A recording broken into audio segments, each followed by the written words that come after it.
Bonsoir à chacun.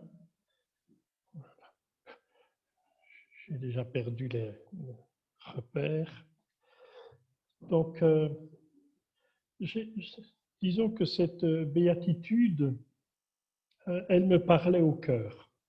Elle me parlait au cœur, non pas parce que je veux vous témoigner ce soir que je suis quelqu'un de persécuté, bien qu'on nous a bien demandé que le témoignage, que l'enseignement soit aussi un témoignage. Alors, je vais essayer de partager ce qui me touche, ce que j'ai déjà vécu.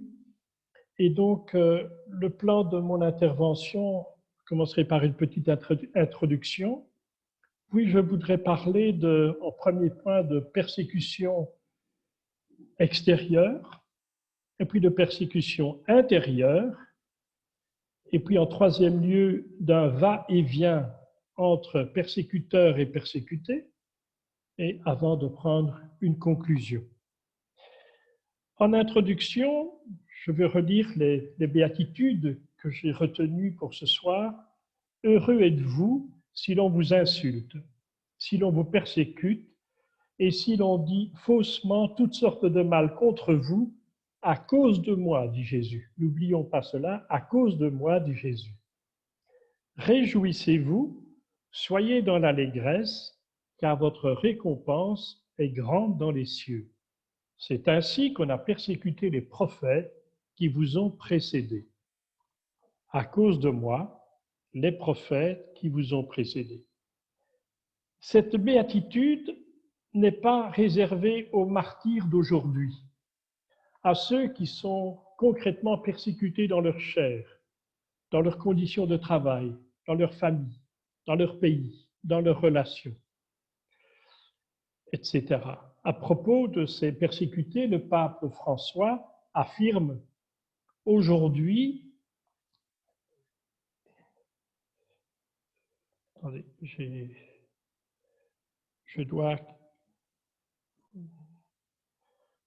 ne vois plus rien.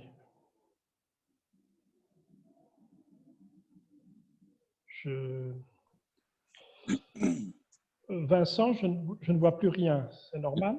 Je ne sais pas si c'est normal, ton image est figée, mais on t'entend bien, on t'entend convenablement. Vous m'entendez bien? Oui. Donc, je ne sais pas ce que... Attendez. Je te propose de continuer, on t'entend bien. Ok, mais moi je vois tout à coup l'image là, je ne sais pas ce qui s'est passé. Donc, je continue. Donc, cette béatitude n'est pas réservée aux martyrs d'aujourd'hui. Le pape François affirme, aujourd'hui, l'Église est une Église de martyrs. Pensons, dit-il, à nos frères égorgés sur les plages en Libye. Pensons à cet enfant brûlé vif parce que chrétien. Pensons à ces migrants jetés à la mer car ils sont chrétiens. Ces Éthiopiens assassinés car chrétiens.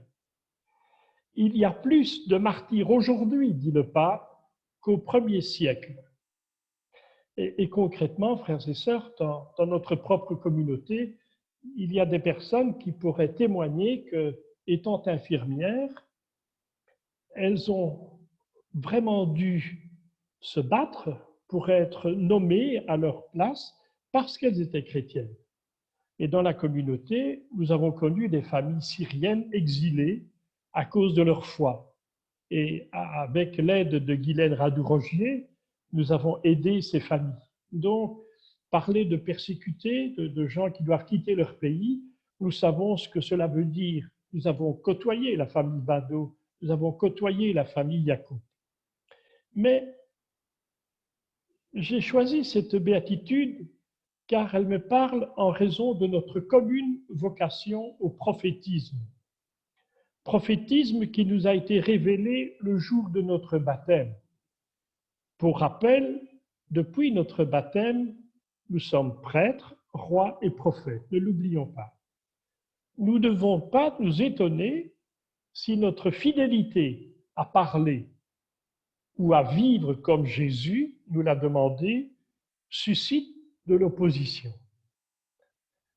Un prophète n'est pas là simplement pour recevoir des acclamations.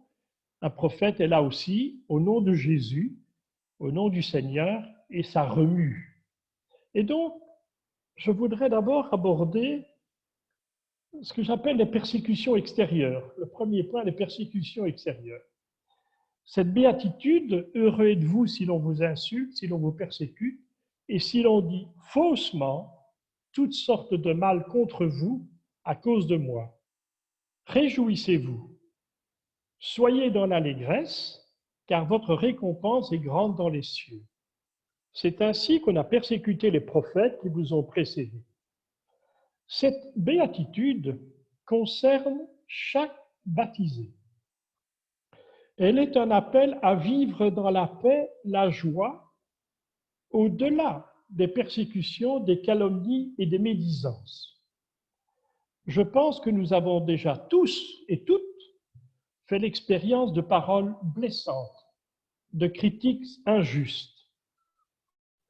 Et donc, comment vivre dans la paix et la joie en étant l'objet de calomnies, de critiques, de faux bruits, de mensonges?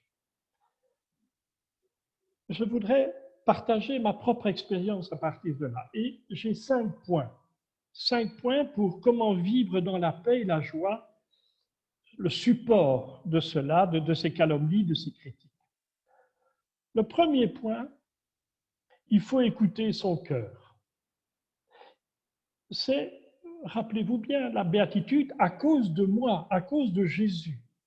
Donc, la première chose à faire, c'est d'écouter son cœur. Aller à la rencontre du Seigneur qui habite au plus intime de nous-mêmes. Nous mettre devant lui, à la chapelle par exemple, ou dans un lieu calme, isolé, et prendre Jésus à partie dans l'examen de conscience que nous allons faire. Parce que nous avons entendu des critiques, nous avons eu des choses qui nous font souffrir, eh bien, un lieu calme où nous allons nous mettre en cœur à cœur avec Jésus. Et par le don de l'Esprit Saint, il sera notre conseiller intérieur. Nous sommes invités à lui demander son avis, à ne pas nous fier à notre propre jugement. Mais pour cela, il faut aussi que nous soyons persuadés qu'il est ressuscité, qu'il habite en chacun de nous et qu'il n'est pas simplement occupé à dormir sur le coussin dans notre barque, même si notre barque est chahutée. Non, il est là.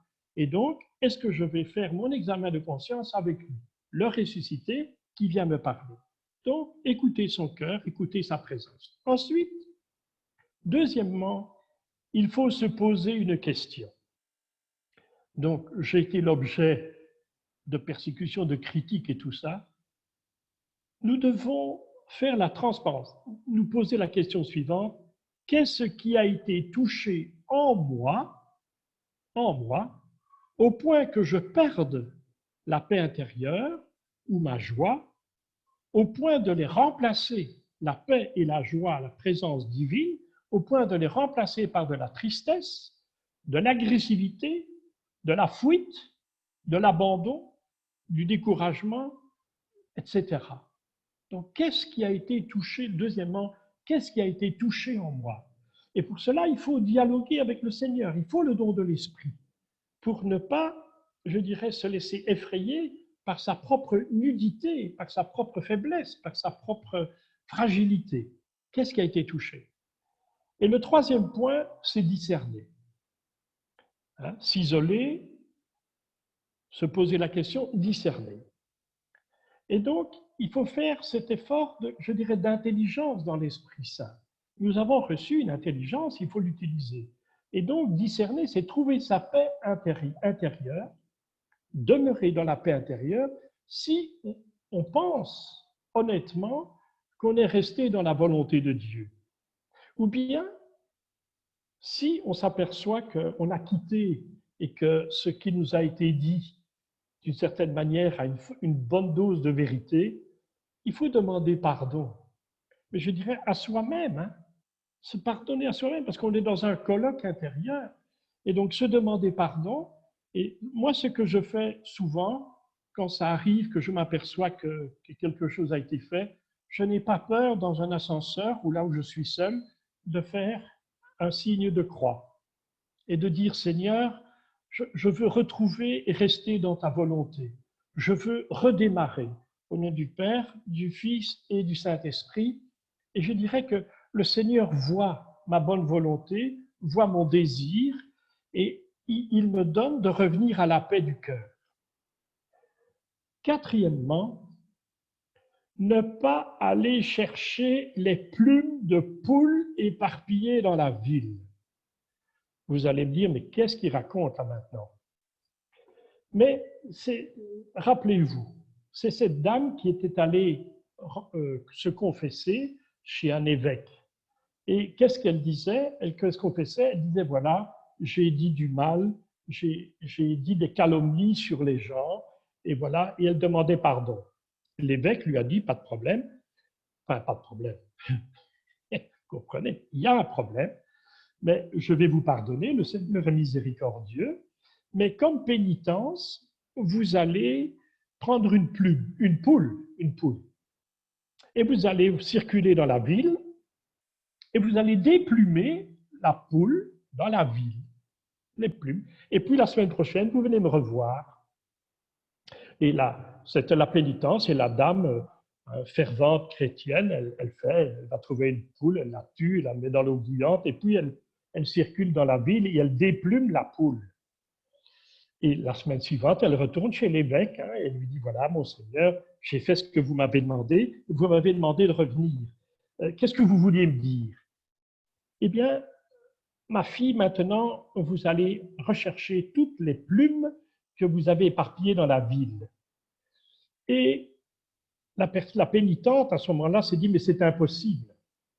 Et l'évêque a dit, ben voilà, c'est ce que vous faites quand vous êtes médisante, quand vous persécutez, quand vous dites des choses erronées sur les autres. C'est impossible d'aller reprendre toutes les plumes qui ont été éparpillées dans la vie. Et d'un autre côté, donc le quatrième point, pour garder la paix, ne pas chercher à récupérer toutes les plumes. Parce que parfois, et j'en ai déjà fait l'expérience, j'entends parfois de ceux que j'aime qui ont reçu des calomnies ou des critiques et qui voudraient réparer, qui voudraient qu'on corrige l'idée que les autres ont d'eux-mêmes, de ceux que l'on côtoie, que l'on aime. Mais c'est impossible. La paix, elle vient dans notre cœur. Le Seigneur voit au plus profond de nos cœurs. Et je dirais, ben c'est là doit être enracinée notre paix et notre joie. Dans notre cœur à cœur, le Seigneur, il nous aime comme nous sommes. Il ne nous juge pas, il nous accueille. Alors, si les faux bruits, on ne sait pas aller les chercher, on ne sait pas les éteindre. Et vous savez, dernièrement, les années, on a 3 frères qui ont été béatifiés en Bulgarie parce qu'ils ont été fusillés. Eh bien, encore aujourd'hui, j'entends parfois des religieux qui les critiquent, qui rajoutent des choses en disant « Ah ben oui, mais ils ont été imprudents, mais oui, ils ont fait… » Vous ne savez pas faire taire les critiques, c'est votre cœur qui doit être en paix. Si vous voulez que les autres, c'est impossible, vous ne savez pas récupérer les plumes. Et dernièrement, la dernière chose, pour garder la paix intérieure, ne pas accepter les critiques anonymes. On ne peut pas accepter ça.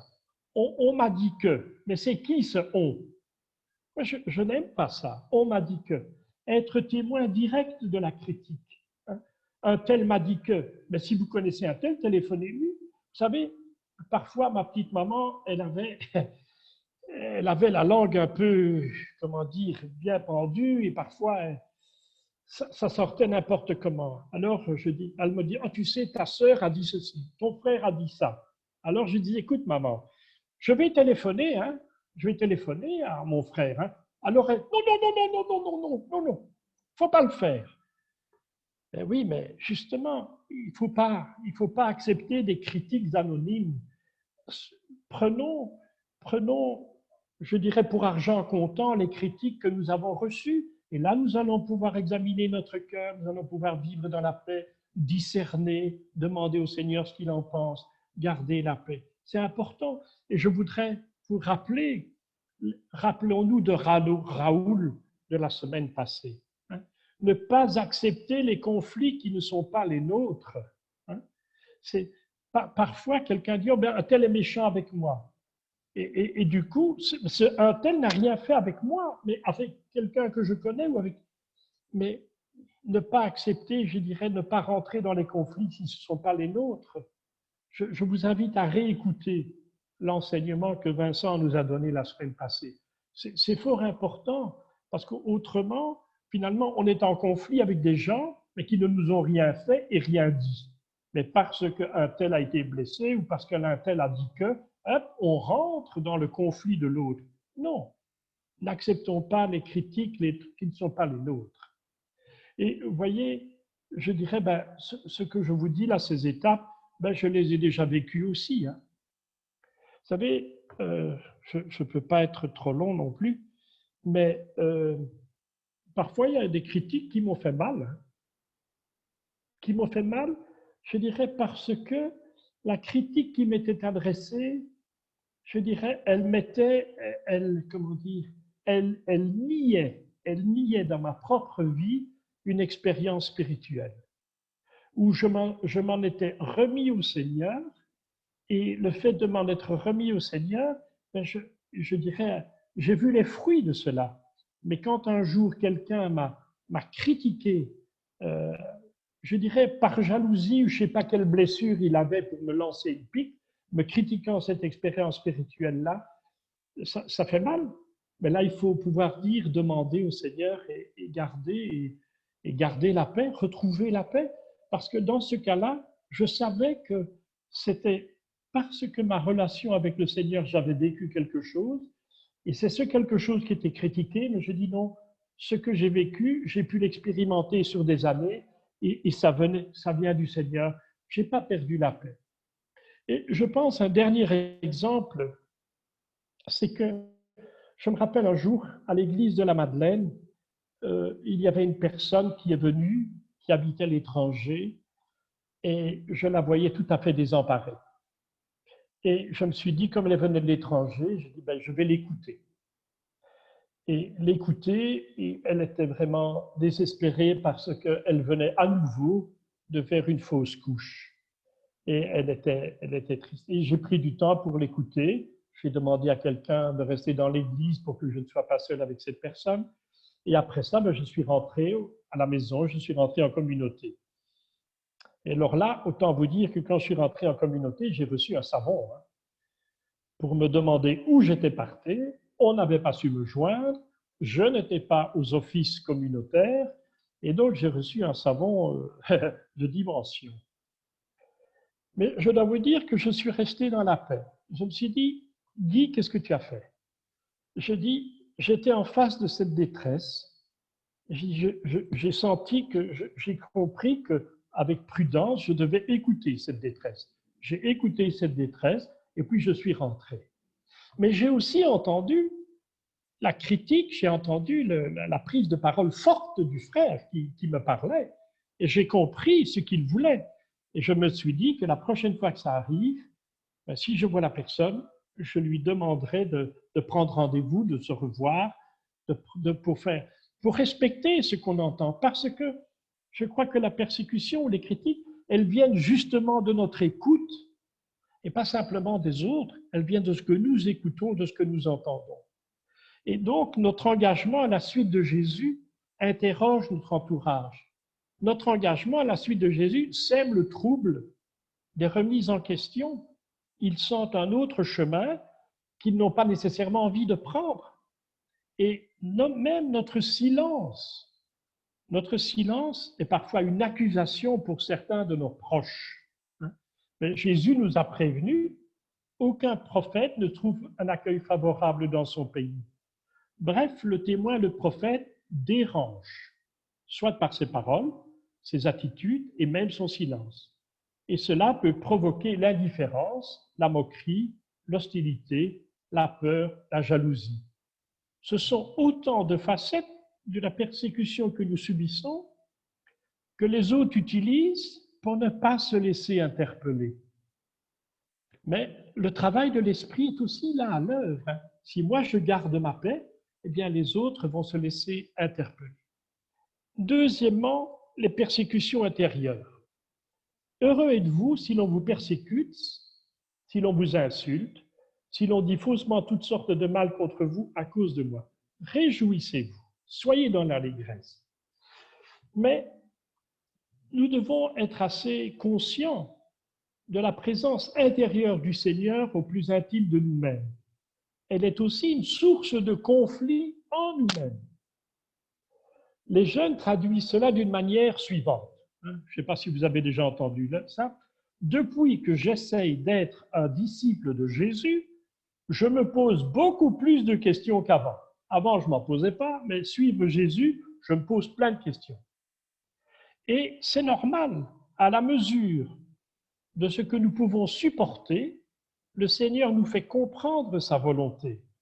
Et souvent, cette volonté divine nous paraît hors de notre portée. Nous manquons de foi, nous nous rebellons contre ce que nous avons compris de la volonté de Dieu. Et nous l'évacuons de diverses façons. Et donc, nous devons comprendre aussi qu'en nous, le fait d'être attaché au Seigneur, il y a aussi ces conflits. Nous devons être conscients de tous ces conflits intérieurs. Prenons Zacharie. Zacharie, il reçoit l'annonce de la naissance de son fils. Mais son incrédulité a pour conséquence son mutisme. Et on voit qu'il y a tout ce combat dans cet homme. On lui annonce quelque chose, il dit que ce n'est pas possible, il manque de foi. Et du coup, il est muet. Et lorsqu'il va acquiescer au plan de Dieu, en approuvant le nom de son fils, il est libéré de son mutisme. Et nous sommes invités à compter sur la victoire du Seigneur en nous. Parce que parfois, nous trouvons que suivre la volonté du Seigneur, c'est trop dur. Alors nous sommes en conflit intérieur. Mais le Seigneur veut nous combler de sa présence. Et je lisais cet après-midi un tout petit témoignage de Jean-Luc Mouns qui disait, mais la sainteté, c'est plus je reconnais ma faiblesse, plus le Seigneur peut me combler de sa force. Mais parfois, nous croyons que nous devons être saints et que nous allons nous retrousser les manches, et en les retroussant, nous pensons que nous allons arriver à ce que le Seigneur attend. Seigneur, je suis enfin le disciple que tu attends. C'est pas ça. La sainteté, c'est l'abandon à la victoire du Christ en nous. Et donc, nous-mêmes, nous persécutons parce qu'à l'intérieur, il y a cette voix qui nous dit « vis et fais autrement ». Et donc, troisièmement, si vous comprenez bien, il y a un va-et-vient entre persécuteurs et persécutés. Nous pouvons facilement passer d'un clan à l'autre. Comme saint Paul, à cause de notre engagement vis-à-vis du Seigneur, nous pouvons passer de persécuteurs, au nom de Dieu, à persécuter, parce que nous suivons Dieu. Mais nous pouvons aussi, de persécuter, devenir persécuteurs. Parce que ce que les autres nous montrent comme chemin vers Dieu nous paraît beaucoup trop. Et remarquez que souvent, nous sommes fâchés, nous sommes sévères vis-à-vis des autres parce qu'ils nous révèlent à nous-mêmes notre propre combat. Quand nous voyons quelqu'un fidèle à la prière, à l'adoration, à l'heure de silence, l'heure de présence à Dieu, parfois, nous râlons et nous critiquons ces gens parce que, d'une certaine manière, ils nous prouvent par ce qu'ils font que moi, je suis incapable, que moi, je n'ai pas cette ponctualité, je n'ai pas cette fidélité. Alors, je me laisse emporter et du coup, moi qui essaye de suivre, c'est lui que je vais critiquer. Je vais essayer d'évacuer par une petite critique ce qu'il vit, de manière à ne pas me laisser, je dirais, influencer, importuner par ce qu'il essaye de vivre. Donc, nous critiquons les autres parfois, nous les ridiculisons afin d'avoir de bonnes excuses pour ne pas suivre leur exemple. Et je crois que vous pouvez parcourir l'Évangile et voir que Jésus a été persécuté tout le temps, depuis sa naissance, la jalousie d'Hérode, le massacre des innocents. Mais il ne faut pas oublier que ce va-et-vient entre persécuteur, persécuté, persécuteur, persécuteur est aussi un travail de l'esprit Saint. Ce remue-ménage en moi et dans le cœur des autres, ce remue-ménage est aussi la preuve de l'action de l'esprit. Et d'une certaine manière, l'esprit travaille. Donc nous ne devons jamais être effrayés de ce remue-ménage intérieur ou de tout à coup ce qui se passe chez les autres. Le Seigneur travaille, il travaille nos cœurs. Et donc, notre humble et joyeuse et paisible intimité avec le Seigneur nous permettra de garder les fruits de cette béatitude. J'ai bien dit humble, joyeuse et paisible. Et pour conclure l'ensemble de ces interventions, je veux laisser la parole à Jésus. Je vous ai parlé ainsi, dit-il, afin qu'en moi, vous ayez la paix dans le monde. Vous avez à souffrir, mais courage. Moi, je suis vainqueur du monde. C'est la parole que le Seigneur nous a adressée aujourd'hui lors de l'Eucharistie.